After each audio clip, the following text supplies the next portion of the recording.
Rain hammered the cracked pavement, drowning out the city's usual chaos. She stood beneath a flickering street lamp, violin trembling in her frozen hands, her music rising like a cry against the night. Each note told a story of hunger, loss, and something too fragile to name. He stopped, a sleek car slicing through the rain, headlights catching her like a spotlight. Inside, a man stared as if he had seen a ghost. Why couldn't he look away? Why did her song sound like something he'd lost long ago?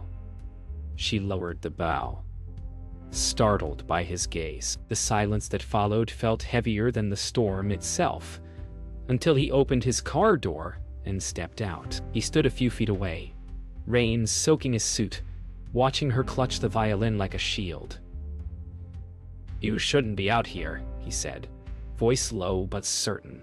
She laughed bitterly, a sound that didn't fit the beauty of her music. "I've got nowhere else to be."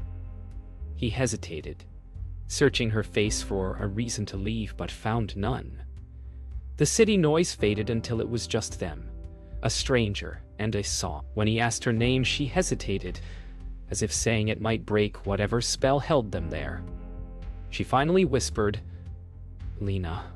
He nodded, repeating it quietly, as if testing the sound against the rain. "Lena," he said again, softer this time, and she looked up.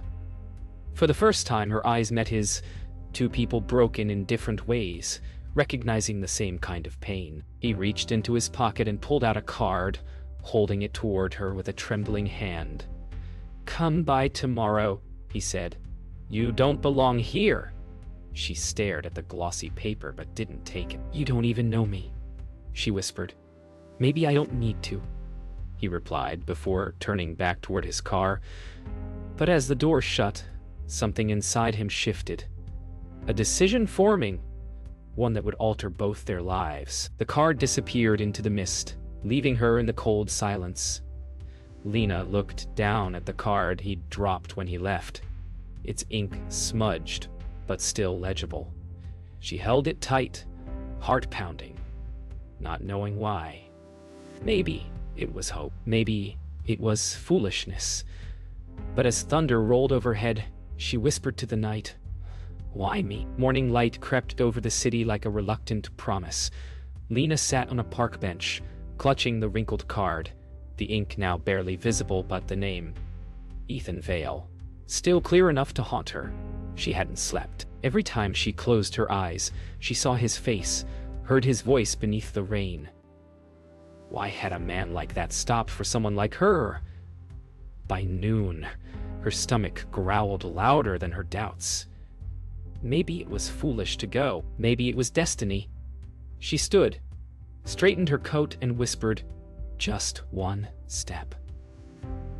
And so she walked, not toward safety, but toward the unknown. The building was made of glass and steel, reflecting the clouds like they didn't dare touch it. She hesitated at the revolving doors, her reflection fractured between panes. A street musician about to step into a world that had never wanted her. Inside, the air was too clean, too quiet. People in tailored suits glanced at her once, then twice, as if the rain itself had followed her in. But she didn't turn back. She pressed the elevator button marked Vale Industries, private office, and as the doors closed, her heart thundered louder than any storm. When the elevator doors opened, Ethan was already waiting. Not behind a desk, but by the window, city sprawling beneath him. "You came," he said, almost to himself. She crossed her arms, unsure if it was relief or regret that burned in her chest. "You left me no choice," she replied.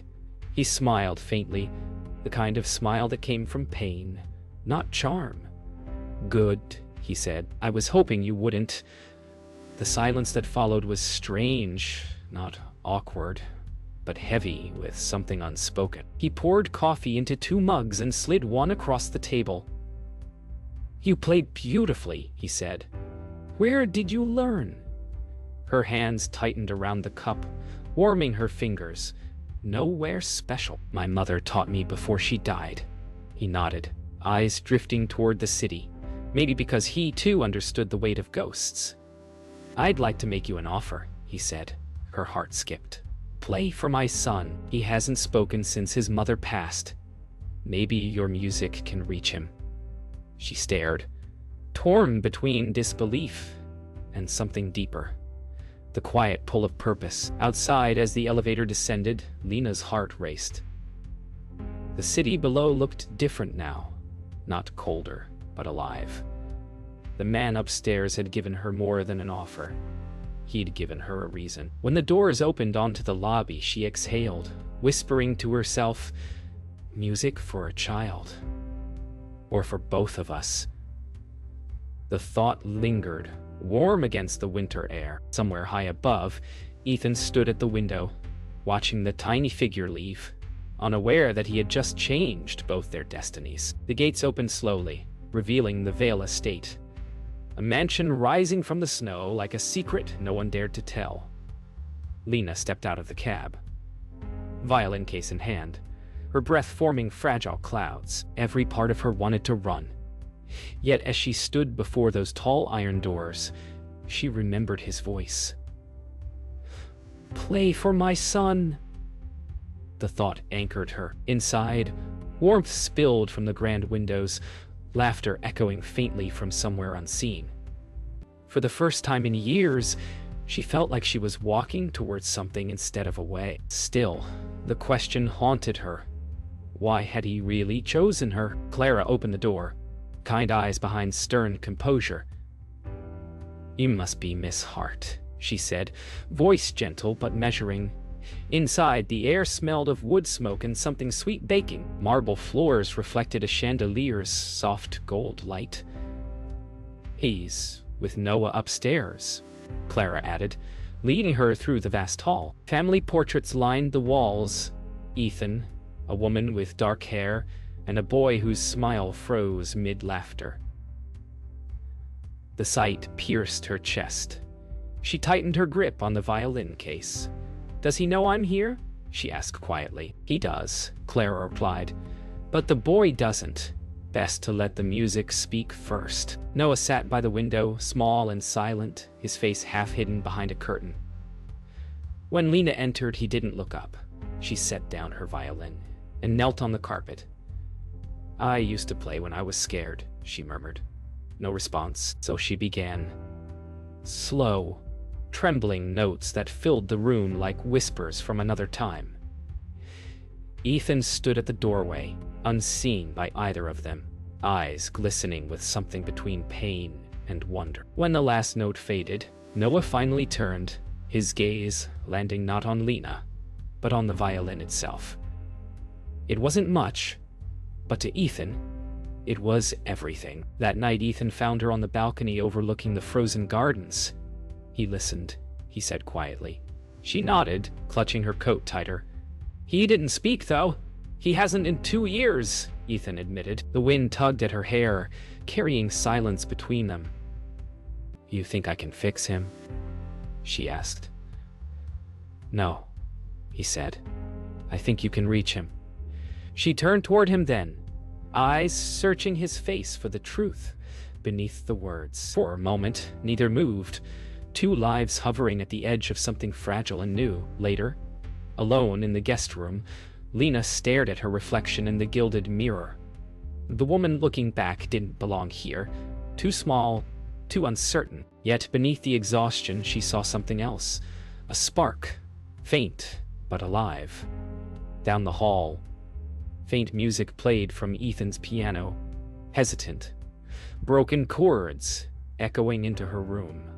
She smiled despite herself. Maybe they were both learning how to start again, one note at a time. Days turned into quiet rituals. Morning music, afternoon lessons, and evenings filled with small, wordless moments. Lena played while Noah painted beside her, his drawings full of color and warmth she hadn't felt in years. Ethan often stood in the doorway, pretending to check his phone, but never really looking away. One morning, as her bow glided across the strings, Noah dropped his brush and whispered his first word in 2 years. Again! The sound froze everyone. Tears welled in Ethan's eyes. Lena, too stunned to speak, simply played. The house that had been silent for so long finally breathed again. After the lesson, Ethan walked her through the garden, snow melting beneath the first warmth of spring. "He spoke because of you," he said. She shook her head. "He spoke because he was ready." He smiled faintly. "You're too humble. And you're too quick to give credit," she countered, but her tone softened. They stopped by the frozen fountain, the air filled with distant birdsong. "You've brought something back," he murmured to him. "To this house, maybe to me." She met his gaze, heart thundering. Not from fear this time, but from something she couldn't yet name. That night, Lena found Noah asleep with his sketchbook open, a drawing of her, violin in hand, surrounded by bright colors. She tucked the blanket around him and turned off the lamp, her chest tightening with emotion she didn't want to name. In the hallway, she nearly bumped into Ethan. He looked exhausted but lighter somehow. "Thank you," he whispered. "You've done more than you know." For a moment, they stood too close, the air charged with unspoken things. Then she stepped back, whispering, "Good night, Mr. Vale."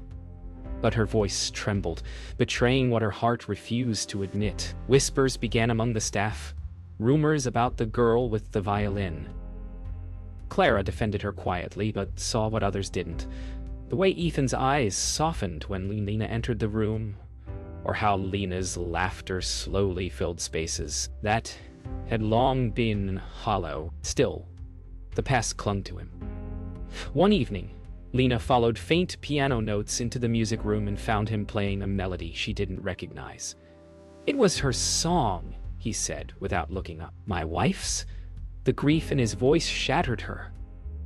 She stepped closer, hand trembling, then gently placed it on his shoulder. For once, he didn't pull away. That night, sleep eluded both of them. Ethan stood by his study window, watching snow fall again, thinking of the woman sleeping just down the hall. The one who had brought color back to his son's drawings and light back into his home. Lena, lying awake, replayed the sound of his voice, saying it was her song. She wondered if there was room in his heart for another melody. Two souls, restless and reaching, caught between memory and something dangerously close to love. The morning came colder than usual, though spring was near. Lena sensed the change before anyone said a word. Ethan grew quieter, distracted, his eyes always somewhere else. The newspapers whispered about a charity gala, his first public appearance in years. "You'll come," Clara insisted. "He wants you there." Lena hesitated. She didn't belong in his world of glass and gold. But when Noah tugged her sleeve and said, "Please," she nodded. Maybe for him, maybe for herself. Beneath that simple yes hid an unspoken truth, that she already cared too much for a man she could never have. The gala glittered like another universe, chandeliers dripping with light, champagne bubbling, laughter echoing off marble and silk. Lena stood near the back, dressed in a borrowed gown. Clara had altered with trembling hands. Ethan spotted her across the room, his usual calm cracking for just a second. Their eyes met through the sea of polished smiles and empty conversations. He crossed the floor toward her, every step deliberate. "You clean up well," he said softly, but there was more in his eyes, something unguarded. "So do you," she whispered. But before either could say more, a woman's voice cut through the crowd. "Ethan Vale, still rescuing lost causes, I see." The air turned to ice. The woman was Vivian Cross, Ethan's former business partner, and once his closest friend. Her words sliced through the evening like a knife wrapped in silk. "So this is the new charity case," she said, sipping her champagne. Ethan's jaw tightened, but Lena spoke first. "If kindness is charity, I'll take it." The crowd stirred. A few smirked, most pretended not to hear. Ethan reached for Lena's hand, but she pulled away gently. "It's fine," she whispered, though her voice trembled. It wasn't fine. It was the first crack in a fragile world she'd just begun to trust. The car ride home was silent. Lena stared out the window, city lights streaking past like memories she couldn't catch. "I'm sorry," Ethan said finally. She had no right. She was right. Lena interrupted, her voice breaking. "I don't belong in that world." He turned toward her, desperation in his eyes. "You belong where you're seen." "And what happens when you stop seeing me?" she asked softly. He had no answer. The silence between them filled the car, heavier than words, louder than any storm. That night, Lena packed her things quietly. The mansion was asleep, except for the faint hum of the wind outside. She left the violin on the bed, a gift too heavy to carry. A note rested beneath it. "Thank you for letting me be seen." Before dawn, she slipped through the iron gates, the cold biting her cheeks. Upstairs, Ethan woke to silence. A silence that felt familiar, but this time it was his own doing. When he saw the empty room, something inside him broke. He whispered her name, but it was too late. The mansion fell quiet after she left. Too quiet. Ethan went through his days in fragments, every sound a reminder of her absence. Noah refused to play, refused to speak. Even the air felt heavier, colder. Clara watched him pace the hallways, her eyes full of pity she didn't voice. "You could go after her," she finally said. He didn't answer, just stared out the frosted window where her footprints had vanished days ago. That night, as the city lights flickered in the distance, he whispered to the empty room, "Where are you, Lena?" The question lingered, unanswered, but alive. Lena found herself back where it all began. Under the same flickering streetlight, violinless, but not the same woman. She played imaginary notes in the air, her fingers tracing memories. The world moved around her, uncaring, but she didn't mind. Freedom had a strange taste, bitter and sweet. She'd left to protect her heart, yet every corner of the city whispered his name. When a gust of wind swept past, carrying the faint sound of piano from a distant street, she froze. Was it him? Or just her mind refusing to let go? Days turned into weeks. Ethan searched everywhere. Train stations, shelters, every park where music still lived. His driver thought he was mad, but Clara said nothing. She knew this wasn't about charity anymore. She changed him, she told herself as she packed a small bag of Lena's belongings, leaving it by the door in quiet faith that one day she'd return. Meanwhile, Ethan stood beneath the same streetlight where he'd first found her, his breath visible, his heart heavier than the night. He whispered, "You gave me back my son, and I lost you." Lena found work at a small cafe, her music traded for steaming cups and tired smiles. She told herself it was enough. Yet every time the doorbell chimed, her heart jumped. One night she heard a familiar melody drift from the cafe's small radio. Her melody, the one she'd played for Noah. She froze, tears filling her eyes as the announcer spoke. Written by Ethan Vale, in tribute to the unknown musician who changed his life. Her hands trembled. For the first time, she realized he hadn't stopped listening. That night, she walked for hours, following the sound of memory through the streets. When she reached the music hall where Ethan's benefit concert was being held, she stopped at the gates, unable to move. Through the glass doors, she could see him, seated at the piano, head bowed, lost in the song that had once been hers. She pressed her hand to the window, tears streaking her cheeks. Inside, Ethan looked up mid-note as if sensing her. The melody faltered. For a single suspended heartbeat, the world stopped breathing. The hall erupted in applause, but Ethan didn't hear it. He stood slowly, eyes searching the crowd until they found her through the glass doors. Without a word, he walked off stage, leaving confusion and whispers behind. Outside, Lena stepped back, afraid she was imagining him. When the doors burst open and he emerged into the snow, everything went still. "You came back," he said, his voice breaking with disbelief. "I never really left," she whispered. For a moment they just stared, the world fading around them.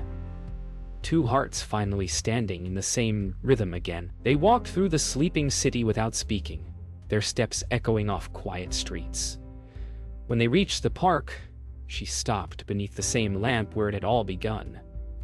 "You should hate me," she said softly. For leaving, he shook his head. "I only hate what I became without you." Her breath caught. "You don't need me, Ethan." I don't," he said honestly, stepping closer, "but I want you." "There's a difference." She smiled through tears, the snow melting against her skin. Maybe love wasn't rescue. Maybe it was recognition. When they returned to the mansion, Noah was waiting in the doorway. He ran to her without hesitation, wrapping his arms around her waist. "You came back," he said. Clear, strong words that melted the air. Ethan froze, realizing his son had spoken not because of therapy or time, but because of love. Lena knelt, tears blurring her vision. "I missed you too, little one." In that small, trembling voice, she heard everything they had all been afraid to say. Behind them, Clara smiled quietly, wiping her eyes, whispering, "Finally." Days later, sunlight filled the house again. Lena played her violin, while Ethan accompanied her on piano, laughter weaving through the music. The walls no longer echoed with emptiness, but with life. When the song ended, Ethan turned to her. "I've made my decision," he said. "I'm selling the company." She froze. "What?" "It's time," he said softly, "to build something that matters. With you." The words settled between them like light. She smiled, the kind that came from deep, quiet peace. Sometimes the most powerful choice wasn't to keep building walls, but to finally open the door. Weeks later, beneath the same flickering streetlight where their story began, Ethan and Lena stood hand in hand. No rain this time. Only the soft fall of snow and the sound of distant music. "Strange," she whispered, smiling. "I used to think this was the loneliest place in the world."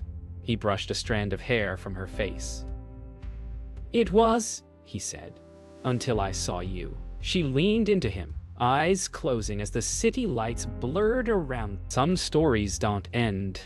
They simply begin again, under gentler skies.